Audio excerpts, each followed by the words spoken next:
God aften og velkommen til En Kærlighed, der forvandler. Her der taler vi jo om, hvordan at man kan stå i situationer, som kan være vokset en fuldstændig over hovedet. Man kan være blevet til en person, som man ikke kan genkende længere, og hvor man tænker, hvor er jeg blevet af i det her, og ikke kan se sin vej tilbage. Og vi har snakket om i de foregående udsendelser, hvordan er det, vi finder vejen tilbage? Hvordan er det, vi finder vejen tilbage til det liv, vi gerne vil have, og til den person, vi gerne vil være? Og her i studiet, så har jeg haft Martin og Dorte i de tidligere udsendelser, som hver især har fortalt deres meget personlige historier om, hvordan at de er kommet tilbage til et liv, som de er glade for, fra at have været i situationer, som de ikke har kunne se sig ud af.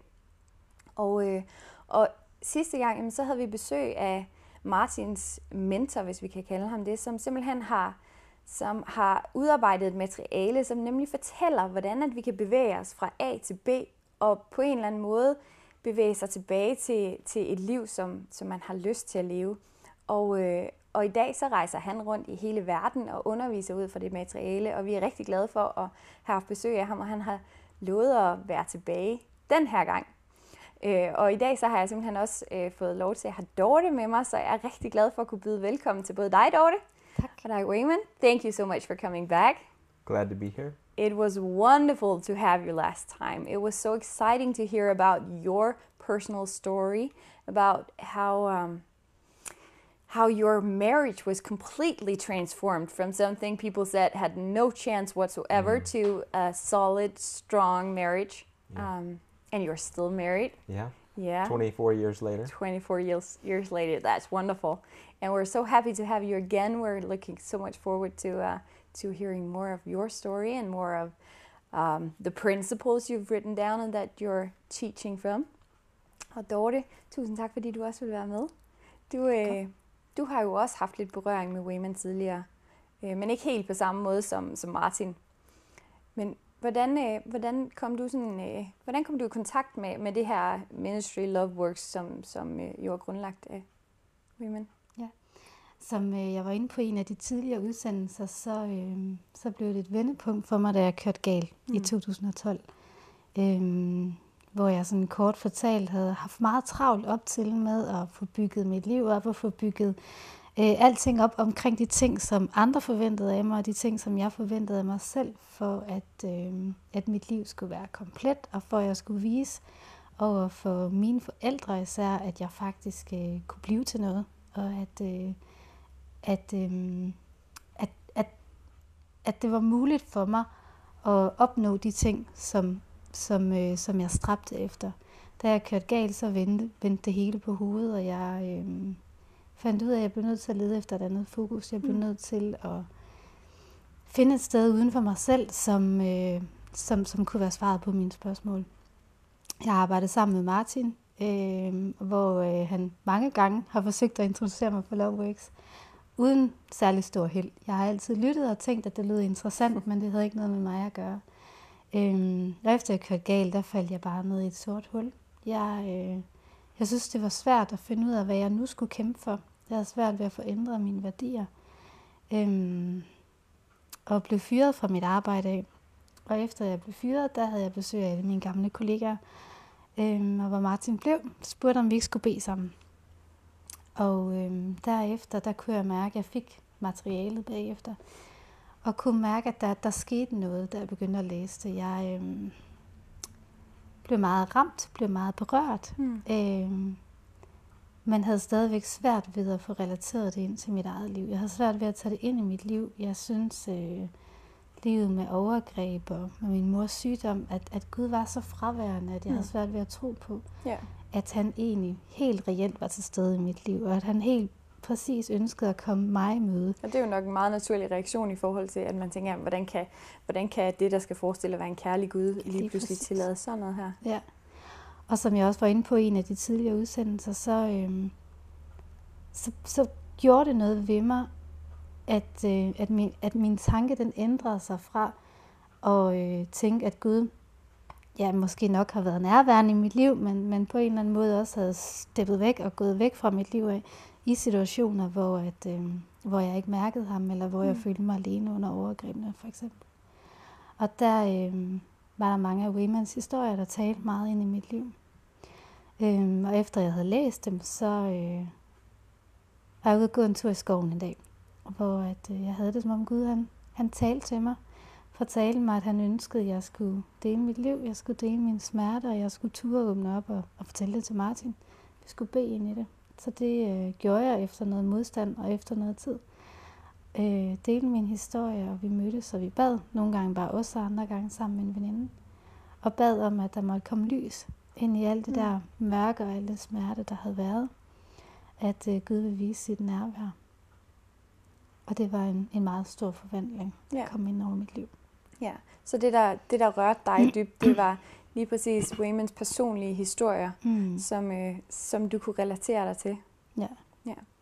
Jamen, så vil jeg, I'll just jump to you, and because Dorothy's telling me that what really made an impact in her life was hearing your very personal stories, telling how this love you're talking about transformed your life, and she could relate to that. So I just want to jump back to where we finished up last time. Your story, you told me about your marriage, but I know it goes way back, further than that. Sure. Yeah. Sure. So I think what's beautiful about love, one of the clear things that love does, is that it has the ability to go back into the beginnings of our life where we experience pain, and it doesn't matter how far back that pain is.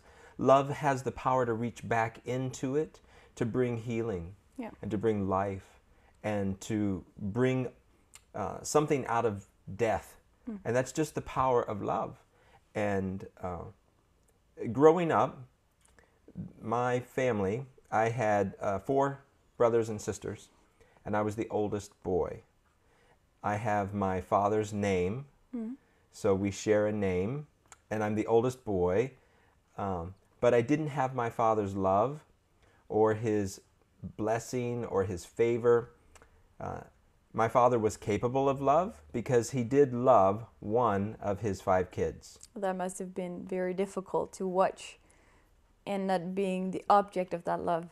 It was really, really painful. It was something that we discussed as kids and that we discussed even as adults. The clear place of love that our father had for one son, but not for any other of his kids. And we didn't ever understand that. I know that I pursued my father, and it became a daily goal to try and secure love from him, to have him see me, to acknowledge that I was there, to tell me something that he saw in me that was good. Did I make him happy? I didn't know any of these things, but I knew it was possible to receive from him, because my brother would walk into a room and my dad, his face would light up, his arms would open, and that son could jump in his lap and sit with him, and they could talk and share life together. And I didn't know that experience. What I knew is that I was pursuing to be seen and to be loved and to be valued. I needed my dad to acknowledge that I was there, and it didn't happen. So it was really painful. My father took us to school each morning, and my little brother would hug him and kiss him, and he would jump out of the car just happy, ready for the day. And one day I thought, I want that. So I reached up and I hugged and I kissed my dad, and he pushed me away, and he pointed his finger at me and he said, "Don't ever do that again." Wow. So it wasn't something that was just in my imagination. It was an experience that was made really clear with action and with words. And I grew up not ever discovering what was wrong with me that I couldn't be loved.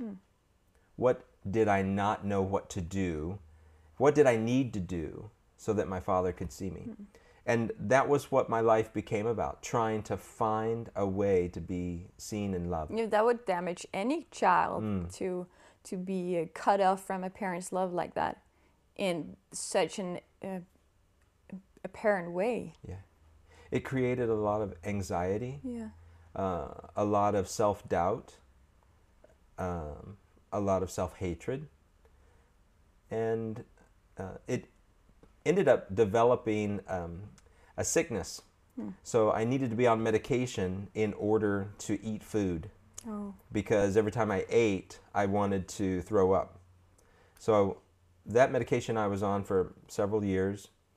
And as I grew up, my desire for my dad's love didn't end, but I stopped pursuing him because I lost the ability. I don't know what to do. And one day, I felt that God challenged me about my sickness. And I just felt like he was telling me that there was a lot of unforgiveness in me, and that he wanted me to just begin to let out this unforgiveness. And I thought, well, where does this unforgiveness come from? Yeah. And ultimately it came back to my relationship with my dad and all the years where my need and desire was neglected or uncared for, and where my needs weren't met. And so I began to just let go of these things, acknowledge them. And it stirred up a lot of tears. So this conversation with God had a lot of tears. Yeah. But at the end, I felt something physical inside me. It felt like maybe like fire or something burning inside my stomach. And then it disappeared. And I had this really clear sense that I was healed, that this problem was gone, and went off the medication and was fine. My next encounter with my dad happened about 12 years later. I had basically walked away from my dad. I forgave him. And but had nothing to do with him. Had nothing to do with him. And he never pursued me, never called me, no contact. So it was easy to be out of the relationship. But at age 30, I felt that God challenged me. He said that I was sinning against my dad, that I was doing something that was wrong against him. And I had this moment where I thought, how's that possible? I've spent my whole life trying to build relationship and forgive him. So how am I hurting my dad? And I felt like God said, you don't love him.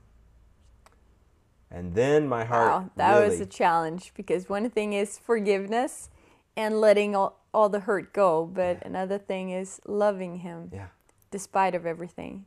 And I said, God, I don't know how to love him. How do I love a man who doesn't love me back?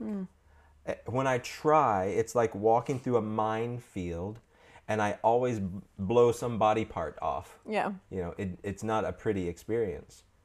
And I said, I don't know how to do that. And I felt like he said he would guide me.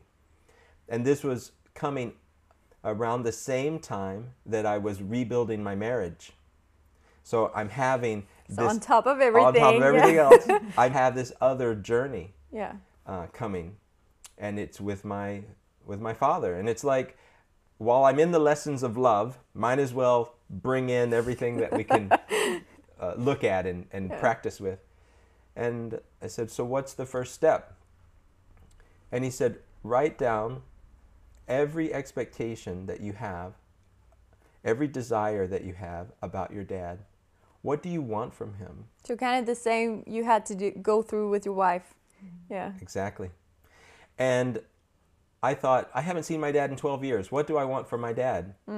And I was surprised to see what was there. That you still wanted something from him. Absolutely. Yeah. Those desires didn't go away just because I didn't see him.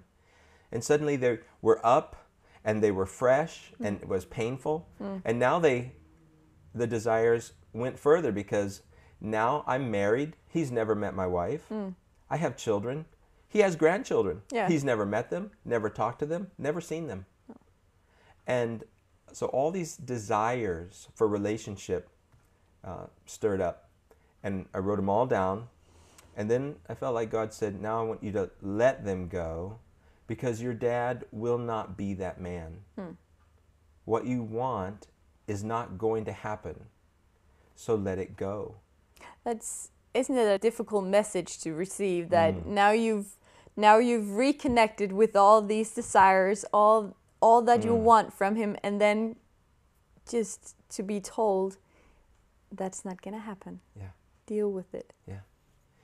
And for me, it needed to be a heart experience, not just a mind experience. I needed to connect to the emotion, to my desire, to my need, and to be aware of the pain, and then to let it go, and to sense what it feels like to have that pain and desire leave me.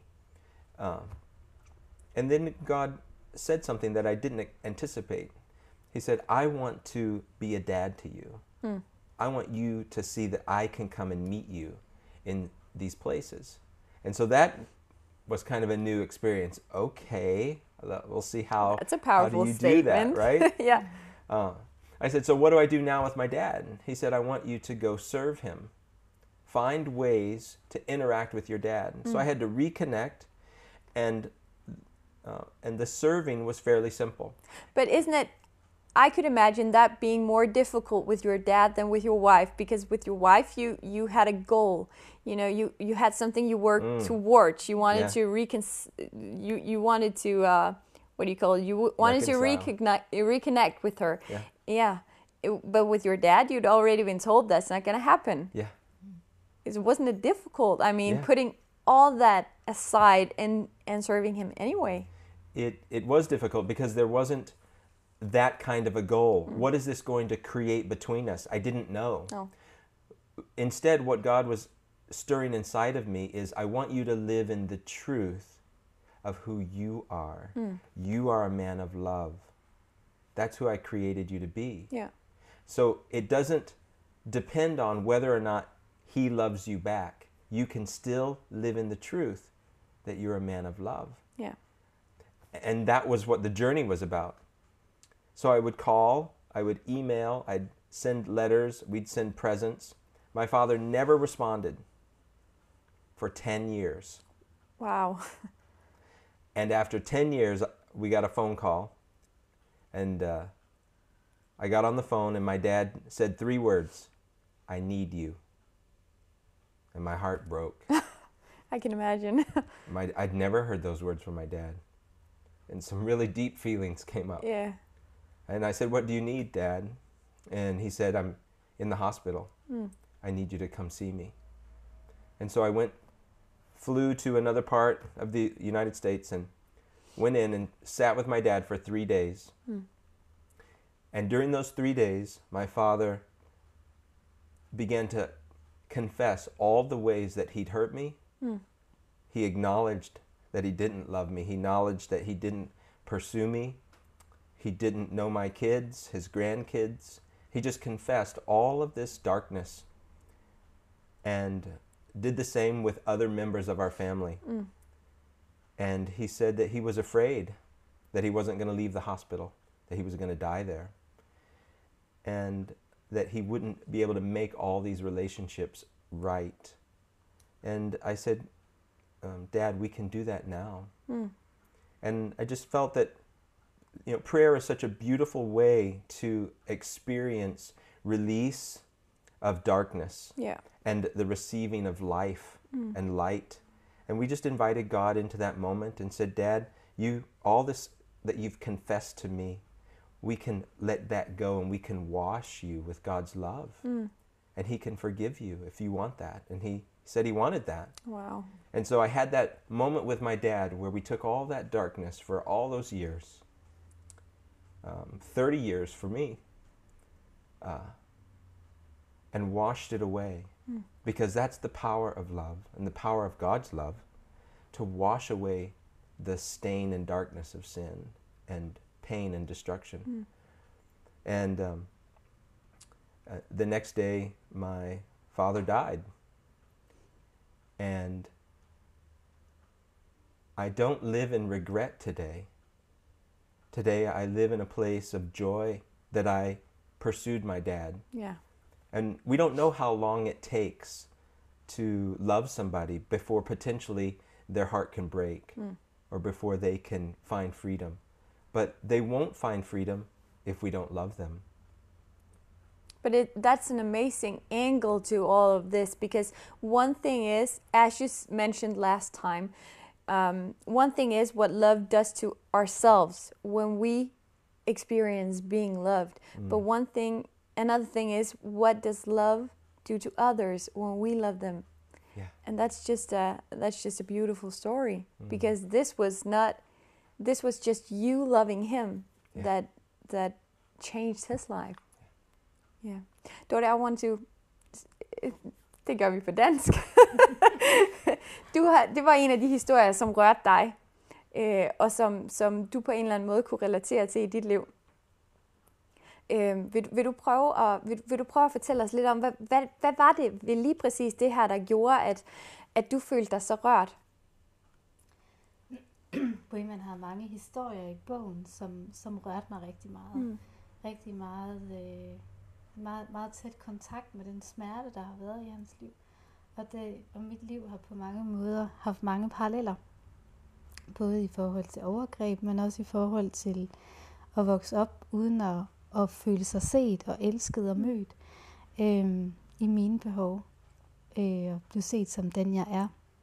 Og efter jeg startede på min vej ind i Lovework, som mit møde med Guds kærlighed på en ny måde, kunne jeg mærke, at noget af det første, der var vigtigt for mig at få gjort op med, var at tale med mine forældre. Fortælle dem, at de var tilgivet. At alt det, som vi aldrig har talt om, overgrebene, alle svigtene i barndommen, alle de ting, som vi hver især har gået med, men som ingen har talt om, at de var tilgivet for det. Og at jeg så på dem på en ny måde. Og at Gud havde vist mig en kærlighed, der på en eller anden måde gik ind og fyldte det rum op, og som jeg havde forventet, at de skulle fylde op. Indfriede de forventninger og de følelser, jeg havde haft i forhold til alle de behov, som jeg havde ønsket, de skulle møde mig med. Yeah. Så den sendte jeg til dem, brevet. Og vi er stadigvæk et sted, hvor vi er i en proces. De har modtaget brevet, men man har meget svært ved at være i det og forstå, at jeg kan se på mit liv på den måde, som jeg ser på det. Og som min far sagde, en dag, der tror jeg, at Gud bringer mig derhen. Men endnu, der er det stadigvæk frustration og had og magtesløshed, der egentlig definerer. Ja, men det kan man sige, at det var jo, som man siger, man ved aldrig, hvor lang tid der går. Aldrig nogensinde. Jeg vil sige tusind tak, fordi du vil være med. Jeg synes, det er så rørende at høre personlige historier, og høre, hvordan at I på sådan en autentisk måde fortæller, hvordan at det her, det bare har ændret jeres liv. And Wayman, thank you so much for joining us. It was wonderful to hear you tell your stories. It touches me. It really does. And I'm happy to say that we can bring you back another time, last time. So, thank you so much for this time, and we'll see you next week. Great. Tusind tak for i aften. Som altid, hvis I har spørgsmål, skriv til os. I kan se eller gense programmet her og de tidligere programmer inde på vores hjemmeside og på YouTube. Så slå dem op og se dem en gang til. Ellers så vil jeg bare sige tak for i aften. Vi ses igen næste uge.